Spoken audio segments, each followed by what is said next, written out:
بسم الله الرحمن الرحيم. وإذا دخل كنا مسلمانان دار الحرب بأمان فقتل أحدهما صاحبه عمدا أو خطأ لكبروا قريجي باب المستأمن شرود تعريف مور لکڑیو تدری مسائل مور ذکر کړیو. وکشي مسله دا چې کله دوا مسلمانان دار الحرب ته په امن باندې داخل شي، به یو مسلمان راولګي بل مسلمان ملکی عمدنی ملکی او یا خطأن ملکی دومره پورې پوه شي. نو مسله دا ده چې قاتل باندې بدیت وي هم د هغه په مال کې، یو دا چې دیت بوي، دویم هم د دې قاتل په مال کې بوي، او دریم په د معنی که قتل خطا وي کفاره هم ده، او که قتل عمد وي به کفاره به وي هم که پوه شوي. دو مسلمانان دارالحرب ته داخل شو په امان، یو مسلمان راپاڅېدلو بل مسلمان یې مړ کو قصدن یا خطاً. حکم دا دی چې چا چې قتل کړی دی په ده باندې به مسلمان قاضي که کله دی و دارالاسلام ته رال دا فیصله وکړي ته دیت ورکه یو، او دیت به صرف د ده په مال کې نورو عاقلو باندې به نه وي دوه، او که قتل خطا یي کفاره به وي، او که قتل عمد وي بیا کفاره څلور دعوې شو که غیر وي. ورته وګورئ. وإذا دخل مسلمان کله چې داخل شي دوه مسلمانان دار الحرب ته بأمان فقتل أحدهما یو پکې قتل کې خپل صاحب عمدنی قتل کې یا خطاً قتل کې، نو په قاتل باندې دیت دی فی ماله په مال د قاتل کې په عاقلونه، وعليه الكفارة و کفارم په لازمیږي که چرې قتل خطا وي هلکه کفاره ولې لازمیږي؟ وی الله پاک مطلق ویلي فکفارته څنګه دی آیات ومن قتل مؤمنا خطأ فتحرير رقبة مؤمنة، دا ویلي دارالحرب کې یا دارالاسلام کې، دا ویلي مطلقا ویلي چې قتل وکړو خطأ کفاره ده وي. فلإطلاق الكتاب هجدیت ولی لازمه وی جی دا خو محفوظ معصوم وینې توی کړی ده کنه، توی دا خو دارالحرب کې وی عارضي طور باندې هلته تللی څه همیشه خو نه و تللی، دونه خو د ده وینه محفوظه وه. تاسو پوهېږئ لأن العصمة کم عصمت چې ثابت بالإحراز بدار الاسلام په دارالاسلام د حفاظت په وجه لا تبطلو دغه عصمت نه باطلېږي بعارض الدخول بالأمان په هغه عارضي دخول چې دا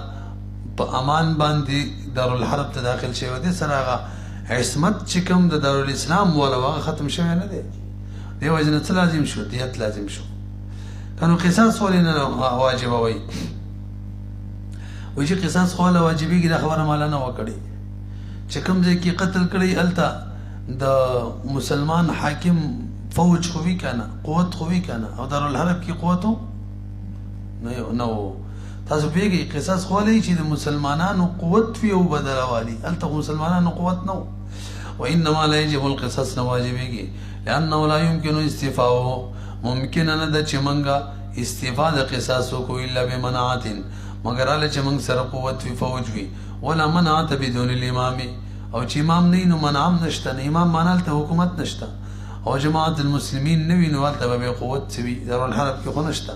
ولم يوجد ذلك في دار الحرب، او نشته دی نه موجودېږي دغه یعنی نه امام شته او نه جماعت د مسلمانانو شته په دارالحرب کې. ښه چې بیا راته دا خبره بیان کړه چې دیت د ده په مال کې ولې دی یار؟ دیت خو په ټولو عاقلو باندې عام طور مولوي صاحب دا به موږ له بیا راشي انشاءالله ښه دیاتو کې څلور صورتونه صاحب د قدري ذکر کړي، صاحب د هدایې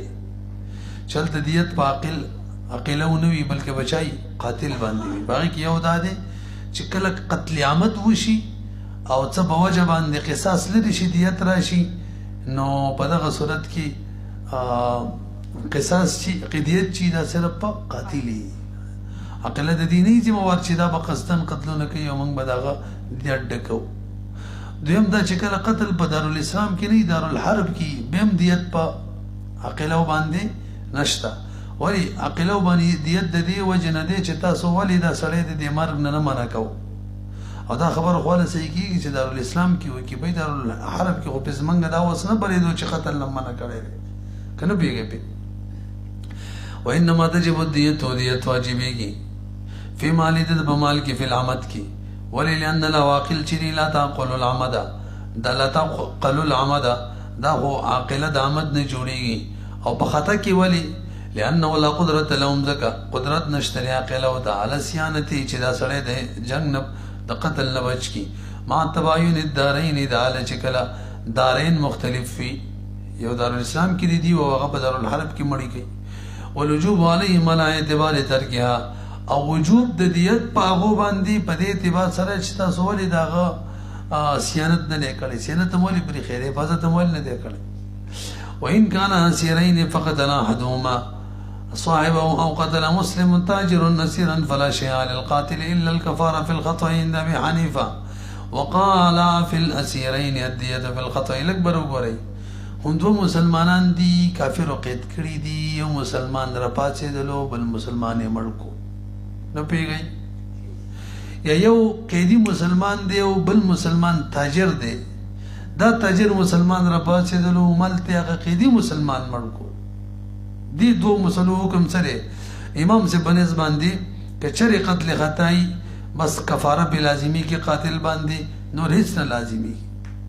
قتل عمد کوم څه نه لازمی کې او قتل خطا کې نور څه نه لازمی او صاحبین فرمای کدی قتل خطاوی او قتل عمد وی بهر حال دیت لازمی کې بچا قاتل باندې څنګه چې مخکې مسله و کنه پوه نه شي تاسو ګورئ وإن كان أسيرين كجريد دوڑا مسلمانان قیدینو فقتل أحدهما يوم بقي قتل کو صاحب او خپل مرګره او قتل مسلم یا قتل کو یو مسلمان تاجر اسیرا یو قیدی فلا شيء على القاتل بقاتل تنشتري مگر صرف کفاره په خطا کېدا عند ابي حنيفه رحمه الله دا امام سبرايدا وقال صاحبين وفي الاسيرين الديه في الخطا اسیرین چې یو بل ملکی دی کې هم دیت راځي خطابی والعمد او پامت دواړو کې د فتوا د امام سے بقول لخیات ساتي لان العصمه لا تبطل بعدد الاسر الاكبر ومري صاحبین وای دا مسلمان یو قیدی چې بل قیدی ملکیات اجر مسلمان ربازي کې څوک ملکی قیدی دا مسلمان قیدی چې دی دا خو عارضی قیدی دی او څنګه چې دارالاسلام ته دارالحرب ته یو مسلمان عارضی ور داخل شي د عصمت نه ختميږي دغه شان که عارضی قیدی شي نو د عصمت دارالاسلام په وجه کم حاصل دي مسلمان ته ختم شوی نو معصوم سره دی وجه نه دی پیږي کنه نو وای ځکه عصمت د مسلمان سره دا نه باطلېږي به عارض الاسر په عارضی قید کېدلو لکه کمالات بتول لکه څنګه چې نه باطلېږي به عارض الاستمانی لکه عارضی تور دارالحرب ترال شي د عصمت کم دارالاسلام په وجه واغه ختمېدلو نه مخکې دیر شو کنه علامه بیناو وامتناع القصاص لعدم المناعه او كانوا صاحبين من اعتراض کې به قصاص ولې نشته وي د مسلمانانو قوت دارالحرب کې نه وکنه یار وامتناع القصاص او من کېدل قصاص لعدم الممانعه دی وجنو چې فوجول قوت د مسلمانانو نو اچھی شاوه اچھا شوري جوړ غلګه مخکینو کو وشو لکه سلوکا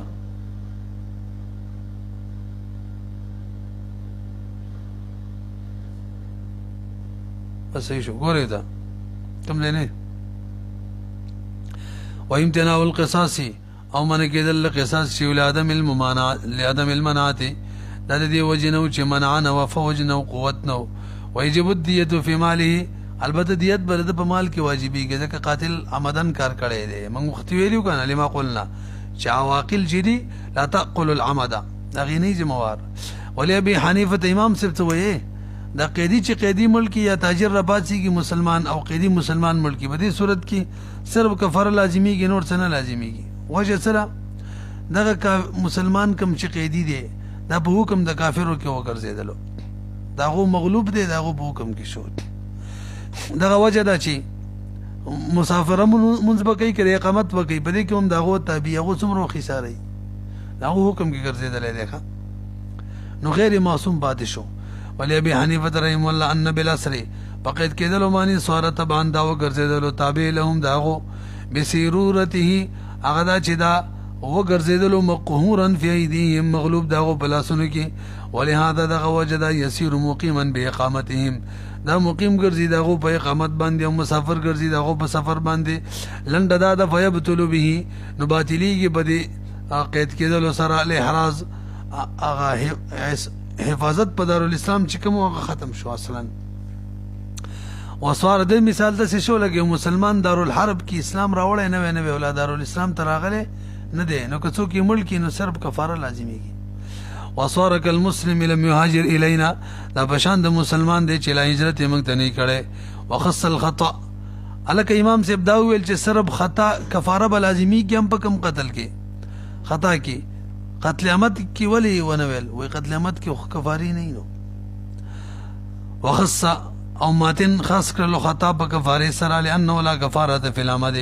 لکه کفاره په عمد کې نه زمنګ د حنا په باندې. فصل دا فصل له حکم نو مستأمن من اهل الحرب نه اهل حرب سره چې مستأمن شي حربي چې موږ سره مستأمن شي. واذا دخل الحربي الينا مستأمنا لم يمكن ان يقيم في دارنا سنه الاكبر وګورئ مرسمین ته اساني مسئله کله چې حربي مستأمن بند کر دارالاسلام تراله نو موږ به ته دا اجازه نه ورکو چې یو کال نه زیات ټیم تیر کی کال کې بدن نه قصې ختمه وزیبا او کوئی نه کال تیرو من امام ورته وی ک کال دې تیر کو به ته زمنګ اهل ذمه وګرځي ک پتا باندې بجزیه لازم شي نو به حکمدار ک چری کال کې دن لاړې خو خبخه او ک کالی برکو ولا نه دیتله بس دا اهل ذمه وګرځیدلو به دغه احکام جاری کیږي کې وې د حرب ته زمانه به پریدو او ته وګورئ. واذا دخل الحربي کله چې داخل شي حربي الینا موږ ته مستأمن اند سیال کې چې امن طلب کړي لم یمکن دته قدرت نور کولای کی یقیم فی دارنا لکه تیس کاله کا چې دا مقیم شي زمنګ بدار کې سنتن یو کاله پوری ويقول له الامام امام باورته وی ان قمت تمام السنه بسته کشرته اوسیږي پورا کال وضعت عليك الجزيه جزيه بدن وانک دما تصفیه کنا. والاصل ان الحربيه لا يمكن من اقامه دائمه في دارنا اصل دا دی چې حربي زمنګ په ملک اوسیږي په دوه طریقو یا به غلام وي او یا به ټیکس ورکړي جزیه به ورکړي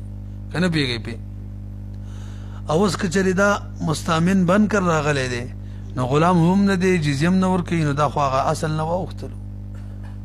او جزیه هم تور باندې څومره وخت پس یو کال کې او پیروي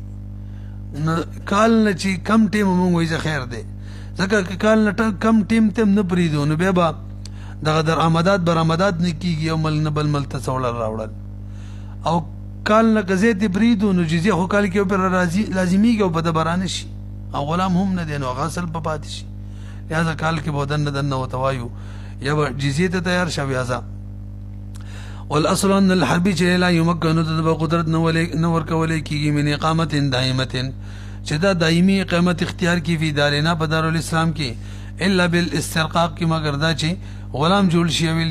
جزیه ورکی لانه يسير عينا لهم زکه دا خو ګرځي جاسوس تاغو وعونا علينا او زمون په خلاف دا غو امدادي ګرځي فيلتحق المضره نو لازمي ملحقي ضرر مسلمانانو ته قدام دا صفات شي ويمكن من الاقامه اليسير البتا دته قدرت ورکولای کیږي چې تلک شان اقامت کولای شي ځکه قدام منکو لان في منعها ځکه په منع کولو د اقامت يسيره او کې قطع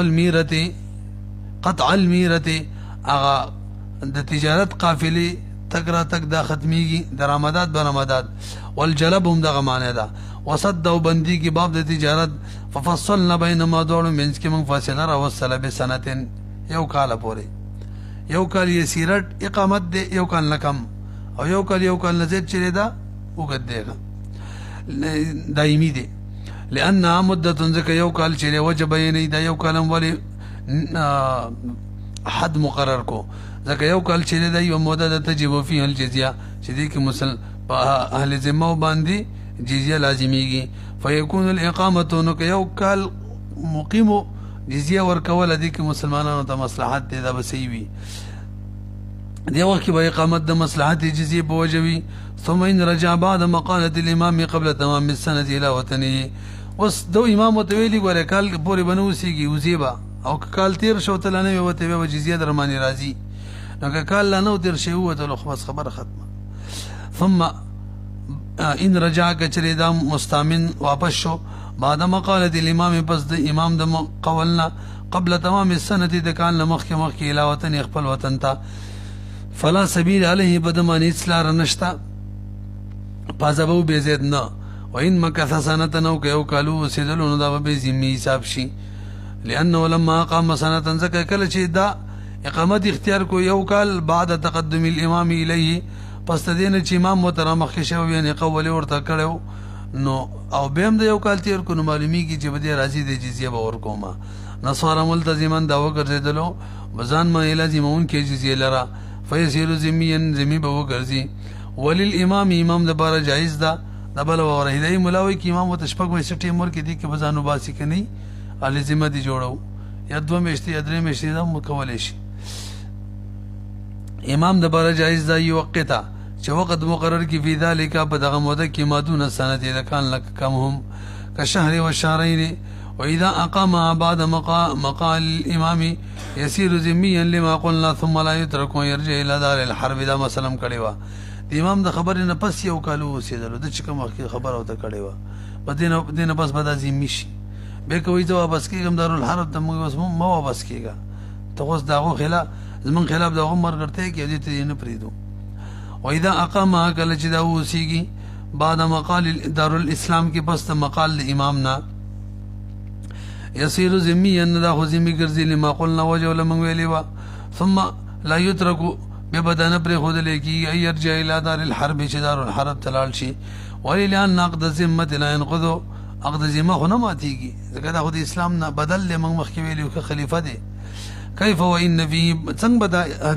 اهل ذمه دار الحرب تبریک دو د اهل ذمه به څنګه مات کو عقد به څنګه مات کو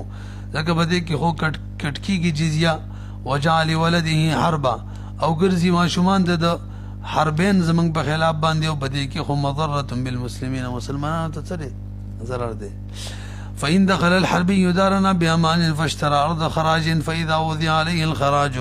هو ذمي لکبر وګورئ یو حربي دارالاسلام تراله او د مسلمان نه خراجیزم کا واخستلا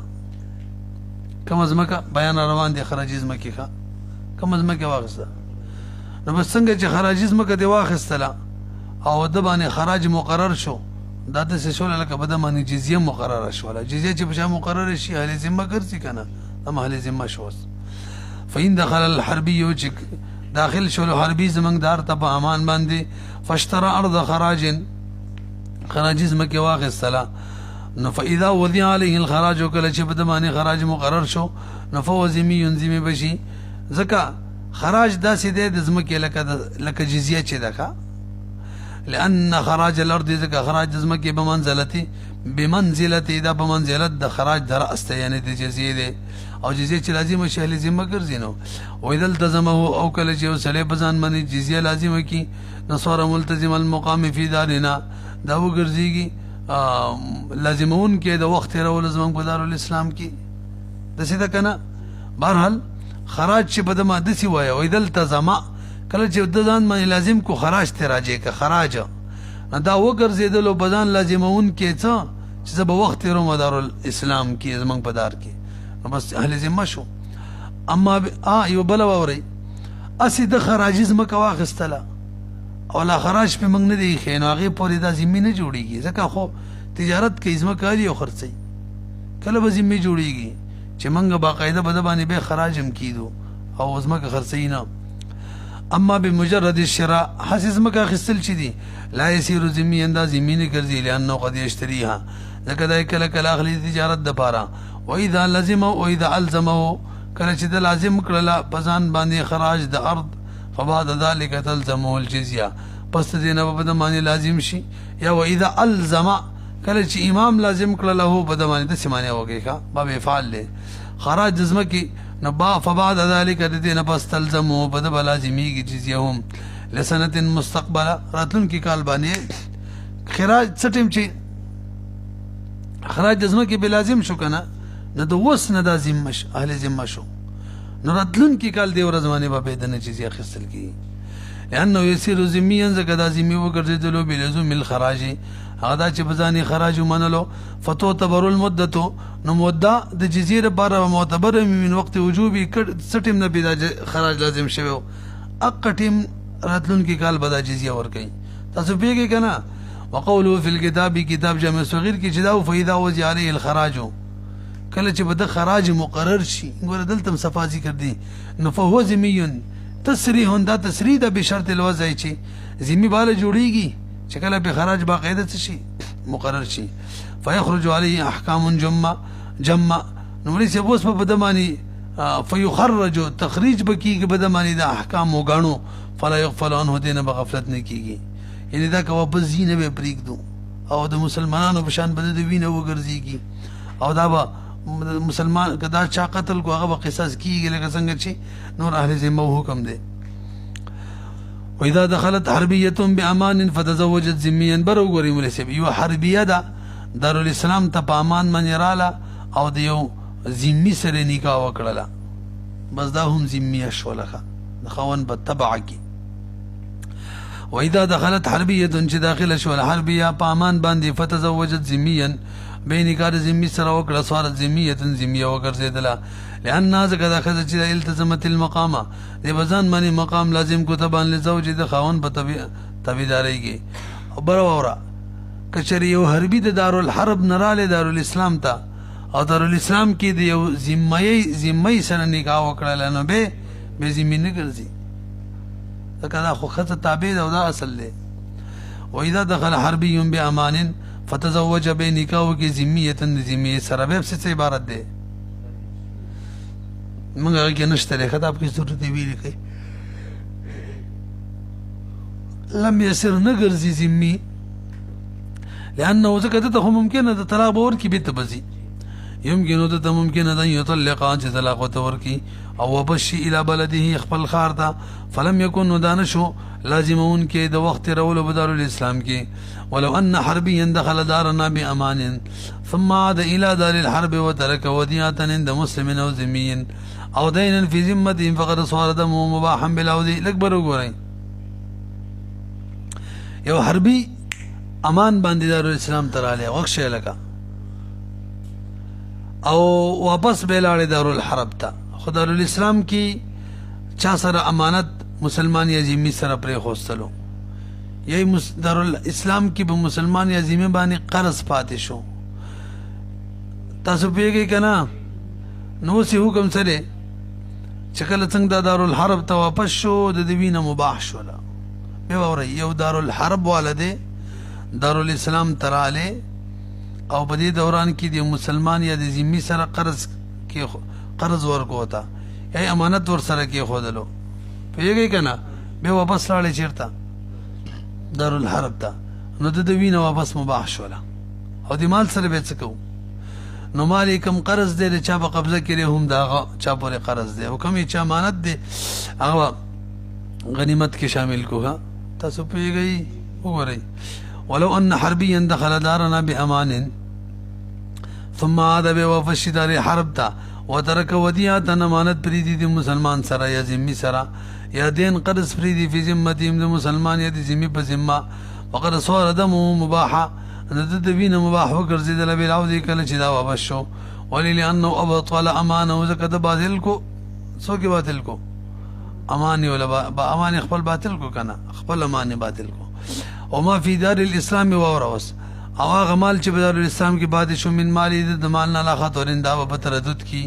څنګه دا خبره مې پرانه وکړي نو کدی منګه کافر باندې حمله وکړه او دام قید کولتا یم التا مړ کو دا jihad کې مړ شو نو کوم قرضونه په چا پاتې و دا غوته و احساسو بس خلاص شوی قرضونه هم در نماب شو زي خپل کار کوي او کوم مال امانت پروت دی دا مال بروالو غنیمت کې به شامل کو پیږي کنه فینو سره کې چری دا قید شو او ظهر یا غلبر على الدار بدار الحرب باندې د مسلمانانو فقتل او دا قتل شو سقطت ديونو د قرضونه چې دا ساقط شو وصارت الوديعه فینو دا کوم ودیعه او امانت وته شو فیشلا مالی فائدې جوړ شو غنیمت تاسو پیږي کنه وجه څه مولي چې به د کوم مال د چا سره امانت پروت دی نو د مودع لاس تحصیل کده مودع لاس مسلمان سره کوم قبضه کې د امانت پروت دی دا د سیده لکه هم د دې سړي په قبضه کې لا وسم دی لکه د مودع لاس تحصیل کده مودع نو مسلمان مودا دی او که ذمي مودا دی دا په قبضه کې کمال د پروت دی د سیده لکه هم د په قبضه کې او د نفس خو مباح شو کنه مباح الدم شو نو مال هم څه شو مباح شو واورا اما الوديعات فلأنها في يده ذكر وديعه وسمنا د په قبضه کې دا تقديرا څنګه لأن يد المودع كيده يد مودع دا سی لکه ید د یعنی د مودع د ید فيصير فيا طبعا دا حربي با کوم دی فيصير د مال به وګرځيږي في طبعا لنفسه د نفس په طبع کې او هر چې کوم دیني په چا پوري ما ویل هغه به د خلکو وي وجه د مولي چبه دین چې دی کنه دا دوی با اغلا ال ورکول چې هغه مطالبه کړی وي دیو به ول دین ورکول